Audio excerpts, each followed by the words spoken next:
April నెల 6వ తారీఖు లగాయతు ఏప్రిల్ 12వ తారీఖు వరకు ఉండేటువంటి గ్రహగతుల ఆధారంగా ద్వాదశ రాశుల వారికి ఈ వారం ఏ విధమైనటువంటి శుభాశుభ ఫలితాలు కలగబోతూ ఉన్నాయో ఈ కార్యక్రమం ద్వారా తెలుసుకుందాం. అందులో భాగంగా ఈ వారం ఉండేటువంటి గ్రహగతులను గమనిద్దాం.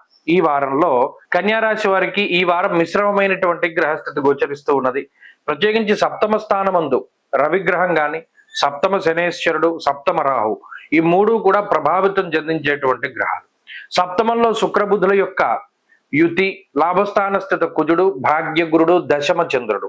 ఇప్పుడు మనం చెప్పుకున్నటువంటి గ్రహాల్లో భాగ్యగురుడు చాలా అనుకూలించేటువంటి గ్రహం, దశమ చంద్రుడు చాలా యోగ్యమైనటువంటి స్థితి, లాభస్థాన స్థిత కుజుడు ఈ మూడు గ్రహాలే ఈ కన్యా రాశి వారిని కాపాడుతూ ఉన్నాయి. మిగతా గ్రహ సంపత్తి వల్ల సామంత జన విద్వేష దారాపీడా సుతామయం అన్నది శాస్త్రం. అంటే కుటుంబపరమైనటువంటి విషయాల్లో, అలాగే భాగస్వామ్యము అనేటువంటిది ఎక్కడ కనబడ్డా, గతంలో కూడా అదే చెప్పారు, భాగస్వామ్యం అనేది ఎక్కడ కనబడ్డా అది దెబ్బతింటుంది. అది భాగస్వామ్య వ్యాపారం కానీ, లేదా జీవిత భాగస్వామి కానీ, లేదా మరేతరత్ర భాగస్వామ్యాలు ఎక్కడ కనబడ్డా కూడా అవి దెబ్బతింటాయి.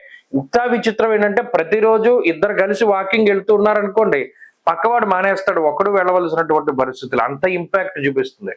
అంటే ఎవరితోనూ జత కూడేటువంటి పరిస్థితులు ఉండవు. ఒంటరిగానే మీ పనులు మీరు చేసుకోవడం, ఒంటరిగానే ప్రతిదీ ముందుకు సాగవలసినటువంటి పరిస్థితులు ఈ గ్రహస్థితి వల్ల వస్తూ ఉంటాయి.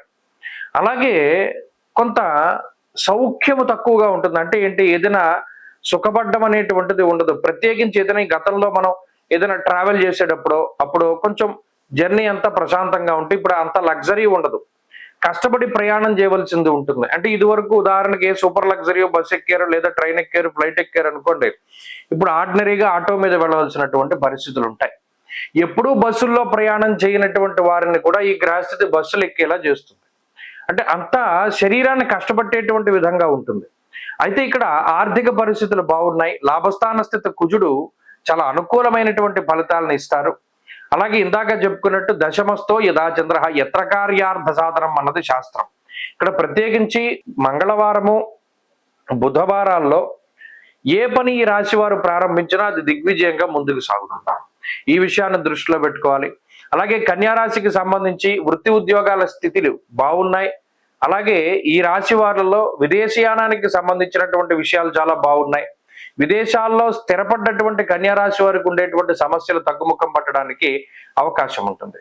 అలాగే ఈ రాశి వారిలో చదువరులు మంచి ఫలితాలను సాధిస్తారు.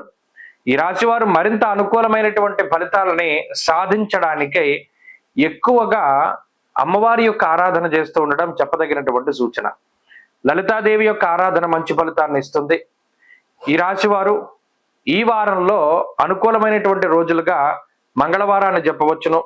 అదృష్ట సంఖ్య 2, అదృష్ట వర్ణము ఎరుపు.